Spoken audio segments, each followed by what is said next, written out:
இந்த ஆசீர்வாதமான மழை என்ன பண்ணோன்னா, அது எல்லாம் வறண்டது, காய்ந்து போனது, அப்படியே மரிக்க போகிற காரியங்களை எல்லாம் அது உயிர்ப்பிக்கும். அல்லேலூயா. பாருங்க, மழை பெய்யறதுக்கு முன்னாடி இந்த பூமி எப்படி இருக்குது? தண்ணி கஷ்டத்தில் இருக்குது.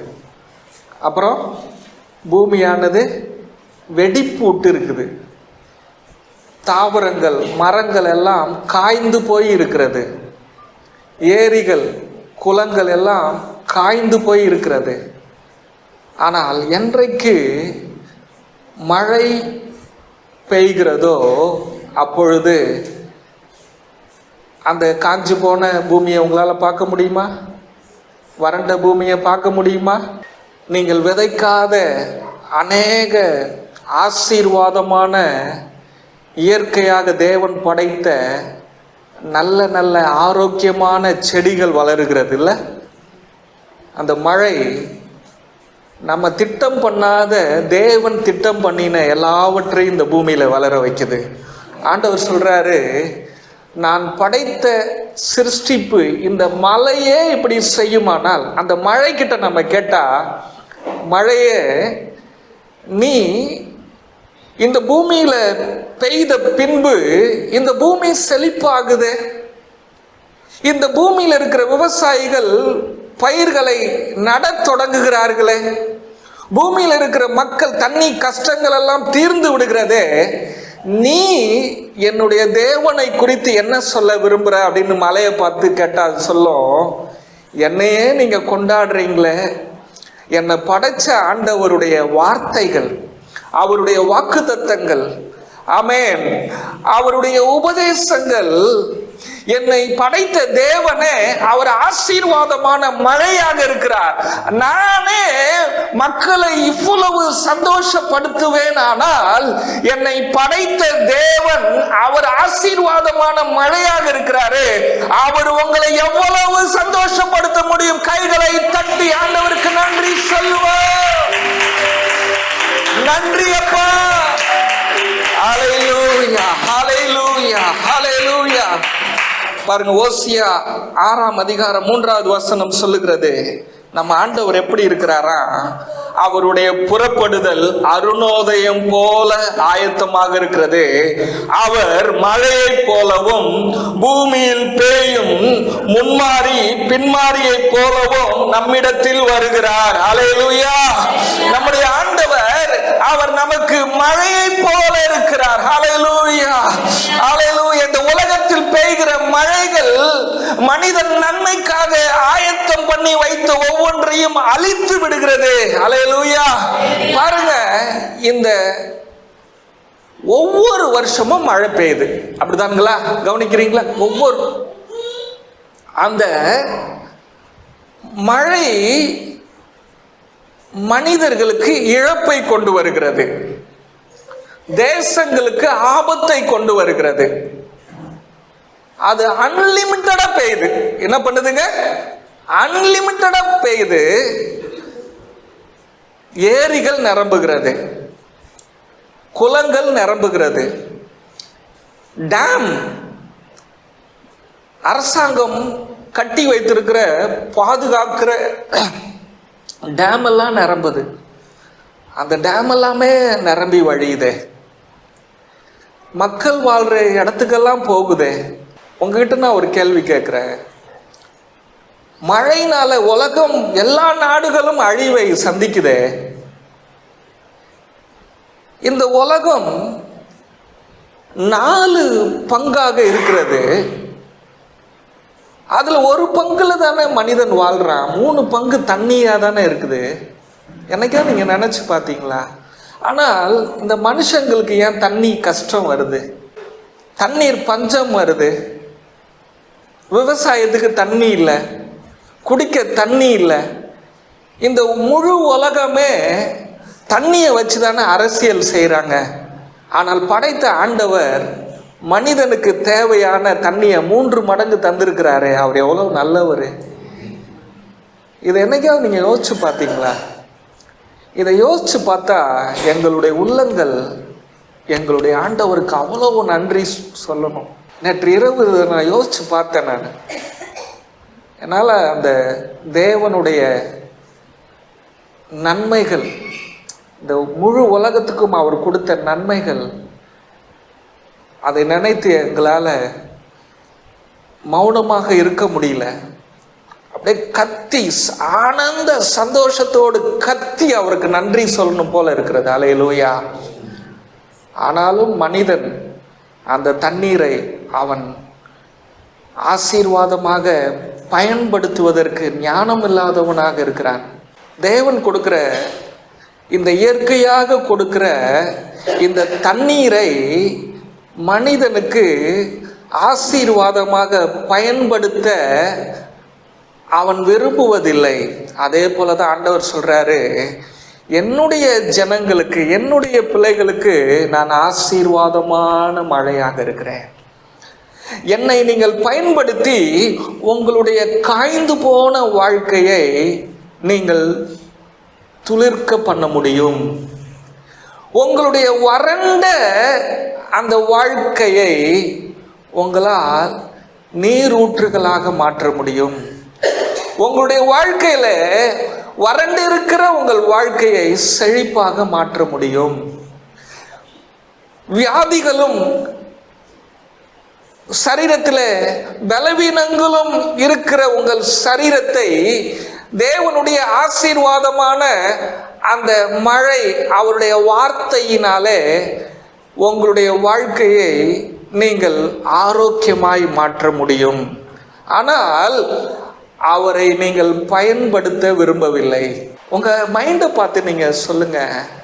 இப்ப சொல்லுங்க, உங்க உங்க உங்க உங்க எண்ணத்துக்கு நீங்க சொல்லுங்க, உங்க இதயத்துக்கு நீங்க சொல்லுங்க, உங்களுக்கு நீங்க பேசுங்க. பால் மேஷாக்கே, இந்த உலகத்தில் இருக்கிற மெடிக்கல் ஷாப்பில் இருக்கிற மருந்தை நீ நம்புறிய, இந்த உலகத்தில் உங்ககிட்ட பணத்தை பெற்றுக்கொண்டு உனக்கு தருகிற ஒரு மருத்துவரை நீ நம்புறிய, ஒரு மாத்திரையை நீ நம்புறிய, ஆனால் உனக்குள்ளே ஆசீர்வாதமான மழையை தந்து அந்த ஆசீர்வாதமான அவருடைய வார்த்தை என்கிற அந்த மழை, வசனம் என்கிற அந்த மழை உனக்கு இலவசமாய் உனக்கு ஆரோக்கியத்தை கொண்டு வருகிறத நீ ஏன் நம்பல? யோசிச்சு பார்த்தீங்களா? இதெல்லாமே பிசாசு நம்மளை வஞ்சிக்கிறான். ஒரு பிரச்சனைன்னு வந்த உடனே இந்த உலக மனிதர்களை தேடி போகிறோமே, எனக்குள்ளேயே வாழ்வளிக்கிற ஜீவ வார்த்தை இருக்கிறது. எனக்குள்ளே பின்மாரியையும் முன்மாரியையும், எனக்குள்ளே அவருடைய கிருபையை பொழிகிற, பனியை போல பொழிகிற அவருடைய கிருபையின் உபதேசங்கள், அவருடைய அன்பு, ஆவியானவரால் ஊற்றப்பட்ட அந்த அன்பு எங்களுக்குள் ஊற்றாக பொங்கி வருகிறது. அதை நாங்கள் எப்படி மறந்தோம்? உங்க ஆத்துமாவை பார்த்து கேளுங்க. இந்த வருஷத்தின் கடைசியில பரிசுத்த ஆவியானவர் உனக்குள்ள ஊற்றப்பட்ட அந்த அன்பு ஜீவ ஊற்றாக அது பொங்கி வருகிறதே, அதை நீ எப்படி மறந்த? நாற்றங்களும் குப்பைகளும் அசுத்தங்களும் மனித கழிவுகளும் அடித்து கொண்டு வருகிற இந்த இயற்கை மழை தண்ணீரை தேடி ஓடுற நீ, உனக்குள்ள சுத்த ஜீவ நதியாக ஓடி வந்து உன்னை சுகமாக்குகிற, உன்னை நீதிமானாக்குகிற, உன்னை பாதுகாக்கிற, மற்றவர்களுக்கு உன்னை ஆசீர்வாதமாக மாற்றுகிற உனக்குள் இருக்கிற அந்த ஜீவ தண்ணீரை நீ எப்படி மறந்தாய்? ஆண்டவர் கேட்கிறாரு, என் ஜனங்கள் 2 தீமையை செஞ்சாங்க. என்ன தீமைங்க? ஜீவ தண்ணீர்கள் உள்ள ஊற்றாகிய என்னை அவர்கள் விட்டார்கள், மறந்தார்கள். அது ஒரு தீமை. இன்னொன்னு என்ன தெரியுமா? என் ஜனங்கள் வெடிப்புள்ள தொட்டிகளை அவர்கள் தெரிந்து கொண்டார்கள். இந்த வருஷத்துல நீங்க எவ்வளவு சம்பாரிச்சிருப்பீங்க? எவ்வளவு நீங்க சேர்த்து வச்சீங்க? நீங்க எவ்வளவு சந்தோஷமா வாழ்ந்தீங்க? உங்க உழைப்பு எங்க போனுச்சு? நீங்க உங்க சம்பளத்தை சந்தோஷமா வாங்குனீங்களே, அந்த அந்த வாங்கின அந்த சந்தோஷம், அந்த சம்பளம் வீட்டுக்கு வந்துச்சா? எத்தனை பேர் சொல்றீங்க வீட்டுக்கு வந்துச்சுன்னு சொன்னவங்க யாரா இருக்கிறீங்க பாருங்க. ஒருத்தர் கூட கை தூக்கலையே. வர வழியிலேயே கடன்காரன் உங்ககிட்ட இருந்து அவன் மல்லு கட்டி பிடுங்கிட்டான் தானே. ஆண்டவர் சொல்றாரு, நீ தேர்ந்தெடுத்த வாழ்க்கை அது, வெடிப்புள்ள தொட்டி, உனக்குள்ளேயே நான் ஆசீர்வாதம் ஊற்றா இருக்கிறேனே. ஆண்டவர் கையில் அப்படியே கண்ணை மூடி நாம ஜெபம் பண்ணுவோமா? இன்னைக்கு உங்களுக்கு ஒரு பிரசங்கம் இல்லை, இன்னைக்கு ஆண்டவர் வார்த்தை தான் உங்களுக்கு வேணும். இதோட நம்ம இந்த புது வருஷத்துக்குள்ள நம்ம போகக்கூடாது. எங்களுக்குள்ள ஜீவ ஊற்றா இருக்கிற ஏசப்பாவை பெற்றுக்கொண்டு இன்னையிலிருந்து நாங்கள் வாழணும். அப்படி வாழும்போது நாங்கள் எந்த சந்தோஷத்தோடு நாங்கள் சம்பளத்தை வாங்கினோமோ அந்த சந்தோஷத்தோடு எங்கள் வீட்டுக்கு போய் எங்களுடைய மனைவி பிள்ளைகளுக்கு முன்பாக அந்த பணங்களை நாங்கள் காட்டுவோம். குடும்பமாய் நாங்கள் சந்தோஷப்படுவோம். அந்த சம்பளத்தை நாங்கள் உணவாக திருப்தியாக சாப்பிடுவோம். அந்த சம்பளத்தில் நாங்கள் நல்லா உடுத்துவோம். அந்த சம்பளத்தை நாங்கள் மீதம் எடுத்து வைப்போம். அதுதான் எங்களுக்குள்ள இருக்கிற ஆசீர்வாதமான மழை. அதுதான் எங்களுக்குள்ள இருக்கிற ஆவியானவருடைய அவருடைய கிருபையும் சத்தியமுமாக இணைந்து எங்களுக்குள் கிரியை செய்கிற அவருடைய ஜீவ ஊற்றாக இருக்கிறது. ஆண்டவருக்கு நன்றி சொல்லுவோமா? அந்த காலை வேளையில் ஆண்டவருக்கு நீங்க நன்றி சொல்வீங்களா? ஆண்டவரே, எங்களுக்குள்ள நீங்க ஜீவ ஊற்றா நீங்க இருக்கிறீங்கப்பா. ஹல்லேலூயா. பாருங்க, உபாகமம் 32ஆம் அதிகாரம் 2 சொல்லுது, மழையானது இளம் பயிரின் மேல் பொழிவது போல என் உபதேசம் பொழிகிறது. அவர் சொல்றாரு, அந்த மழை இளம் பயிர், அந்த இளம் பயிர் அது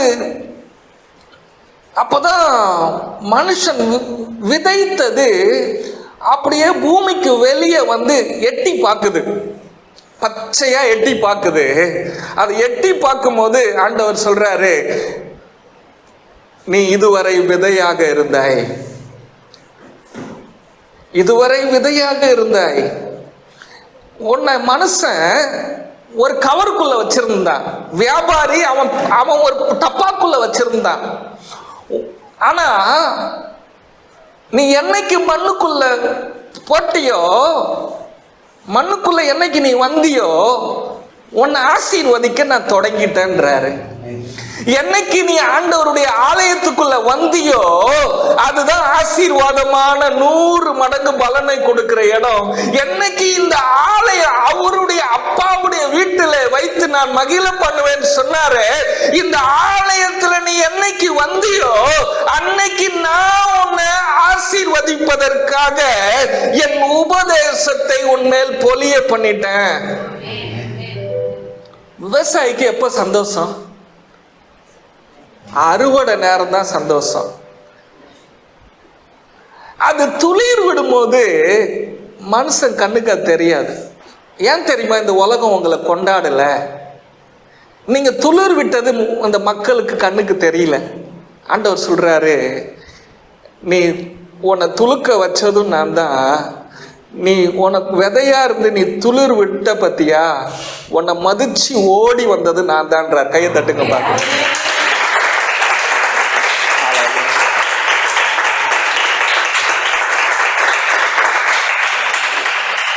உன்னை விளைய செய்வதற்கும் என் உபதேசத்தை பொழிய பண்ணுன அந்த விதையா இருக்கும்போது உன்னை வெடிச்சு விட்டதும் என்னுடைய உபதேசம்தான் சொல்றார். ஆமென். அந்த விதையா இருந்த நம்மளை வெடிச்சு விட்டதும் அவருடைய ஆசீர்வாதமான மழை தான். நம்மளை துளிர் விட வச்சதும் அந்த ஆசீர்வாதமான மழை ஏசப்பா தான். ஆமென். இந்த காலை வேளையில ஆண்டவர் தீர்க்க தரிசனமா சொல்றாரு, உன்னை ஏசப்பா துளிர பண்ணிட்டாரு, உன் வாழ்க்கையை வெடிக்க வச்சுட்டாரு, நீ துளிர் விட்டுட்ட. இனிமே உனக்குள்ள ஜீவன் வந்துருச்சு. இனிமே நீ ஆசீர்வாதமா வாழ போற. இனிமே உன் காட்டுல மழை தான். சொல்லுங்க, இனிமே என் காட்டுல மழை தான். இனிமே என் தோட்டம் பூத்து குலுங்கும்,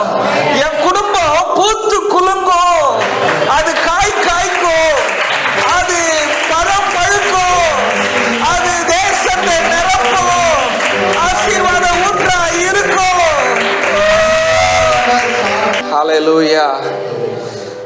சந்தோஷமா இருக்கிறீங்களா? இந்த ஆசீர்வாதமான அந்த மழை கிட்ட போய் மழைய நீ இவ்வளவு பூமிய நிரப்புறிய, எங்க ஏசப்பா எப்படிப்பட்டவர் அப்படின்னு சொல்லுன்னு கேட்டீங்கன்னா சொல்லும். அந்த ஆசீர்வாதமான மழை ஏசப்பாவை பத்தி அது ஒரு செய்தி உங்களுக்கு சொல்லும். என்ன தெரியுமா? இயேசுதான் ஆசீர்வாதமான மழை. அந்த மழைக்கு என்ன அர்த்தம்னா, அவர் உங்களோடு செய்த உடன்படிக்கை. பாருங்க, ஆண்டவர் நோவாவுக்கு சொல்றார், ஆதியாகமம் 9ஆம் அதிகாரம், பின்பு தேவன் நோவாவையும் அவன் குமாரரையும் நோக்கி, நான் உங்களோடும் உங்களுக்கு பின்வரும் சந்ததியோடும் உங்களோட பேழையிலிருந்து புறப்பட்ட சகல ஜீவ ஜந்துக்கள் முதல் இனி பூமியில் உண்டாக போகிற சகல ஜீவ ஜந்துக்கள் பரியந்தமும் பறவைகளோடும் நாட்டு மிருகங்களோடும் உங்களிடத்தில் இருக்கிற பூமியில் உள்ள சகல காட்டு மிருகங்களோடும் என் உடன்படிக்கையை ஏற்படுத்தினேன். ஆண்டவர் உடன்படிக்கை செய்கிறாரு. நோவா, நீ கவலைப்படாத. ஒரு மழை பெஞ்சது உண்மைதான், உங்க வாழ்க்கையில ஒரு மழை பெய்தது உண்மைதான். அது உன் குடும்பத்தை அழிச்சிருச்சு, உன் குடும்பத்துல வியாதியை கொண்டு வந்தது. அது ஏசப்பா கொடுத்த மழை இல்லை, ஏசப்பா கொண்டு வந்த மழை இல்லை. அதனாலதான் உன் குடும்பத்துல இழப்பை கொண்டு வந்துச்சு. ஆனா இனிமே நான் உனக்கு ஒரு உடன்படிக்கை பண்றேன். அந்த உடன்படிக்கை என்னன்னா, இனிமையும் உன் வாழ்க்கையில மழை பெய்யும். அது நான் கொடுக்கிற மழை. அந்த மழை பெய்யும் போது நானே உன் வாழ்க்கையில கிரியை செய்கிறேன் என்று அர்த்தம். முழு உலகத்தையும் அழித்த மழை அல்ல நோவாவே, நான் உனக்கு கொடுக்கிற மழை என்ன தெரியுமா?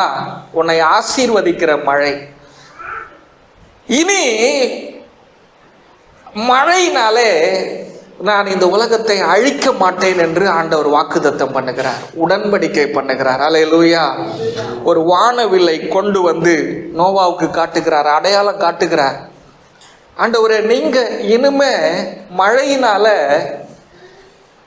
எங்களை அழிக்க மாட்டீங்க, மழையினால இனிமே எங்களுக்கு ஆசீர்வாதம் தான் அப்படின்றத நாங்க எப்படி ஏற்றுக்கொள்றது அப்படின்னும் போது ஒரு வானவில்லை கொண்டு வந்து காமிச்சார்.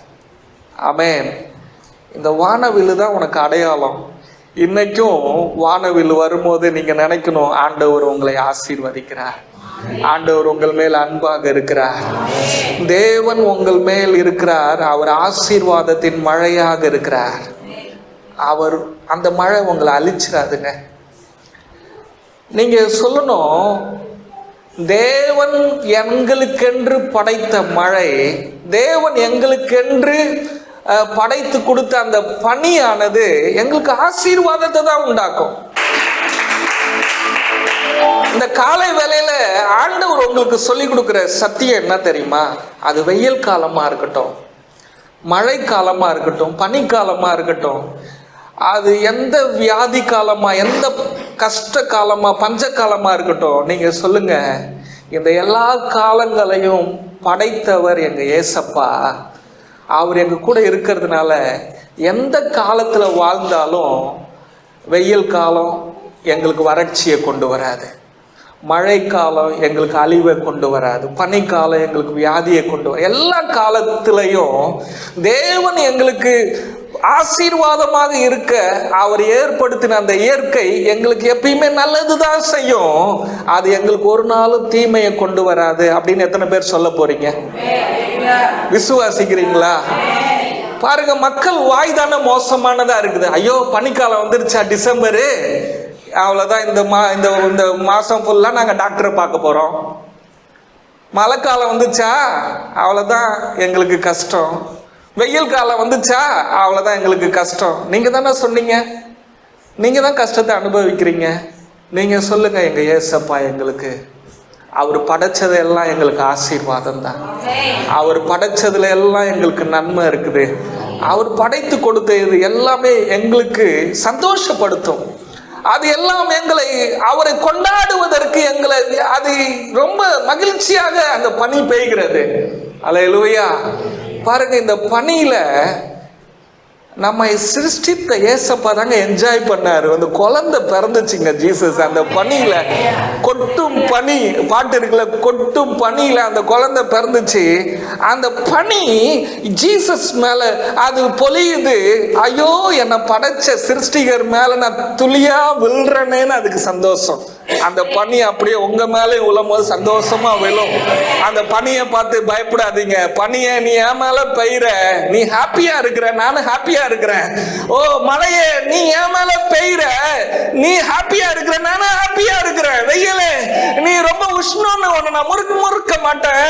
என் தேவன் என்னை ஆசீர்வதிக்கும்படியா என் மேல நீ வெயில் அடிக்கிற, நீ ரொம்ப சந்தோஷமா இருக்கிறல்ல, நானும் சந்தோஷமா இருக்கிறேன். இயேசுவுக்கு நன்றி சொல்றேன். அல்லேலூயா.